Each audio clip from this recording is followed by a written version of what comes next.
कांग्रेस का कार्यकर्ता वहां प्रत्येक बूथ पर एक्टिव है और भारतीय जनता पार्टी को सबक सिखाने के लिए तैयार है। वो एक कहावत है ना कि 100 दिन चले अढ़ाई कोस, ये कहावत चरितार्थ होती है 100 दिन के कार्यक्रम।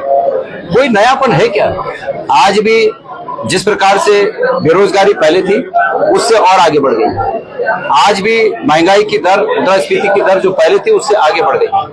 तो जब हर जगह गिरावट है, जीवन स्तर में हर जगह मुश्किलों का सामना करना पड़ रहा है, तो इस कार्यकाल को 100 दिन का हो चाहे ये पिछले जो है 10 साल का कार्यकाल, ये पूरा का पूरा कार्यकाल निश्चित रूप में नीचे की ओर ले जाता है, आम आदमी के जनजीवन को दुष्प्रभावित करता है और इस कार्यकाल को किसी भी रूप में इसका उल्लेख अच्छे अक्षरों में नहीं किया जा सकता। गुरियाल जी, जिससे केदारनाथ का उपचुनाव भी होने वाला है, कोई महेंद्र भट्ट ये कह रहे हैं कि अब जो भाजपा जो प्रत्याशी डालने जा रही है वो जनता के बीच के प्रत्याशी होंगे और फिल्टर कर सारी चीजें देखे जाएंगी। जो पर्यवेक्षक है वो ये देखेंगे कि कौन जनता के बीच लोकप्रिय है।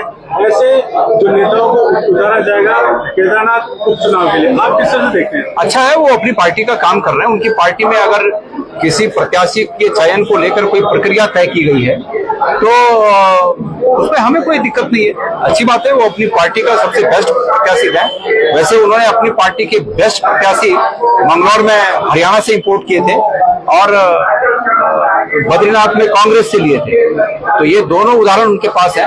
और इसी प्रकार केदारनाथ में भी वो पूरी कवायद कर लें और जब मैदान में आमने सामने होंगे तो तब उस बात का उत्तर दिया जाएगा। ये प्रोसेस में हमें कहने का कोई वो नहीं है उनके बीच में कि वो किस प्रकार का प्रत्याशी लाते हैं। वो जिस प्रकार का बेस्ट समझते हैं अपना प्रत्याशी। सर, केदारनाथ में उपचुनाव होना है तो उपचुनाव को लेकर कांग्रेस के अंदर ही काफी घमासान देखा जा रहा है। एक दूसरे प्रत्याशी जो वहाँ पर भावी प्रत्याशी है वो आरोप प्रत्यारोप कर रहे हैं। यहाँ तक कि आप देखिए मनोज यादव के बीच भी नई बातें शुरू हो गई, हरीश रावत भी आ गए, आपकी भी नाम की चर्चा उसमें चल रही थी, तो उसको आप किस रूप में? मैंने तो अपने नाम को पहले ही बड़े नतमस्तक होकर अपने नाम की बात को पहले ही खारिज कर दिया। मैं कोई वहां पर दावेदार नहीं हूँ, मैं पार्टी का कार्यकर्ता हूं और कार्यकर्ता होने के नाते पार्टी मुझे जो भी काम उस विधानसभा में देगी मैं उस काम को करूंगा। मेरा प्रचार से संबंधित ये वक्तव्य है कि प्रचार से संबंधित जो भी काम मुझे देगी मैं उस काम को करूंगा। दूसरी बात है कि आपका कहना है कि तमाम वो हो गए, तमाम दावेदार हो गए, तो ये स्वाभाविक है। जिस विधानसभा क्षेत्र में जीतने की संभावना जितनी ज्यादा होती है वहां दावेदार उतने अधिक हो जाते हैं। तो केदारनाथ में चूंकि जीतने की संभावना और मजबूत है, इसलिए सभी को लगता है कि भाई मुझे टिकट मिलेगा, तो अच्छी बात है। आप खुद ही सोचिए ना कि जिस प्रकार हरियाणा में कांग्रेस के टिकट के लिए एक लंबी लिस्ट है नामों की हर एक विधानसभा सीट पर, तो इस बात का द्योतक है कि वहाँ उम्मीद ज्यादा है। इसी तरह अगर केदारनाथ में भी बहुत लोगों की लिस्ट है तो इस बात का द्योतक है कि वहाँ जीतने की उम्मीद ज्यादा है। इसको इस रूप में देखा जाना चाहिए। सर, बीजेपी मीडिया प्रभारी ने एक बाइक ट्वीट किया जिससे प्रदेश अध्यक्ष कह रहे कि पूरी यात्रा में पैदल चलते उनको राजनीतिक लाभ और ज्यादा लाभ होता उनको। ये बीजेपी का कहना है कि राजनीतिक लाभ के लिए यात्रा की गई, श्रद्धा इसमें कहीं नहीं। हाँ, मैंने अभी ये बात आप ही लोगों के माध्यम से मुझे ये पता चला कि ऐसा कोई एक इंटरव्यू जारी हुआ है और उसमें मैंने उस समय ये कहा था कि कबीरा कुआं एक है, पानी भरे अनेक, बर्तन बर्तन भेद है पर पानी सब में एक।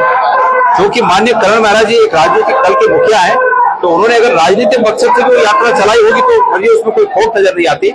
पर जहां तक मेरा प्रश्न है, जब मेरे पहले दिन ये बात पता चली कि केदारनाथ धाम की स्थापना दिल्ली में की जा रही है और माननीय मुख्यमंत्री जी ने उसमें ये कहा है कि जो लोग केदारनाथ नहीं जा पाएंगे वो यहाँ भी दर्शन करके पुण्य अर्जित कर सकते हैं, तो मेरी भावना आहत हुई और मैंने उस अपने भावना के चलते इस बात का विरोध किया। और बाकी सबके भावना वही है कि भाई वो काम नहीं होना चाहिए था। किसी ने राजनीतिक रूप में कहा होगा, किसी ने आस्था के रूप में कहा होगा, पानी वही है, बर्तन बर्तन का भेद है।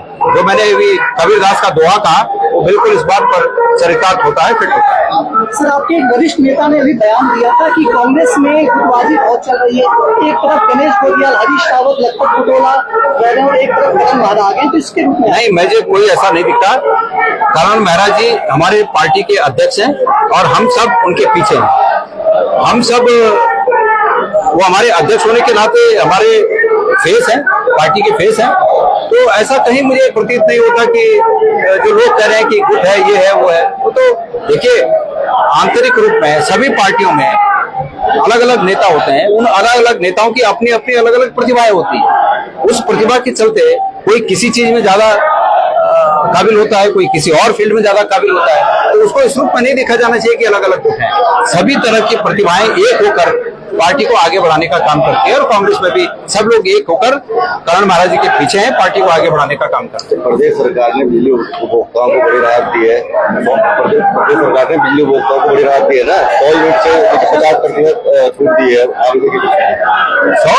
100 यूनिट में 50% सब्सिडी दे दी गई है, पहाड़ों पर 200 यूनिट में दे दी गई है। देखिए, बिजली के बारे में आपको एक बात पता होगी कि इस सरकार ने 12 महीने के 13 महीने बना दिए और उस पे जो फिक्स चार्ज है पहले 12 महीने का पड़ता था, अब वो 13 महीने का पड़ रहा है सब बिलों पे।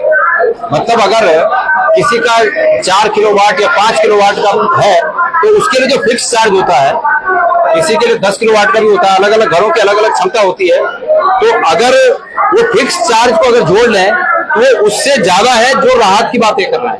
तो सरकार कर क्या रही है, छुपा के चोरी से ले रही है लोगों के जेबों से और फिर उपकार के रूप में थोड़ा बहुत बांट दे रही है। अगर ऐसा राहत की बात की है तो ये चोरी से लिए हुए लोगों के जेब काट कर जो चोरी से लिया हुआ पैसा है उसको उपकार के रूप में बांटने की जो कोशिश है ये जनता अच्छी तरह से समझती है। जम्मू कश्मीर में चुनाव होना है तो आपकी पार्टी किस प्रकार से वहाँ पर काम करेगी, क्योंकि मुख्यमंत्री स्टार प्रचारक के रूप में ये जम्मू कश्मीर की यूनिट इसको तय करेगी और हमारी केंद्रीय जो हमारे सेंटर के लीडर्स हैं वो उसको तय करेंगे। क्योंकि हम उत्तराखंड में यहाँ काम कर रहे हैं तो इसलिए मैं वहाँ के बारे में कुछ कहूँ, ये वहाँ के बारे में ज्यादा जानता हूँ। अंतिम क्वेश्चन है, केदारनाथ की यात्रा में, केदारनाथ बचाओ यात्रा में आपके शामिल नहीं होने से कई विवाद भी खड़ा हो रहा है।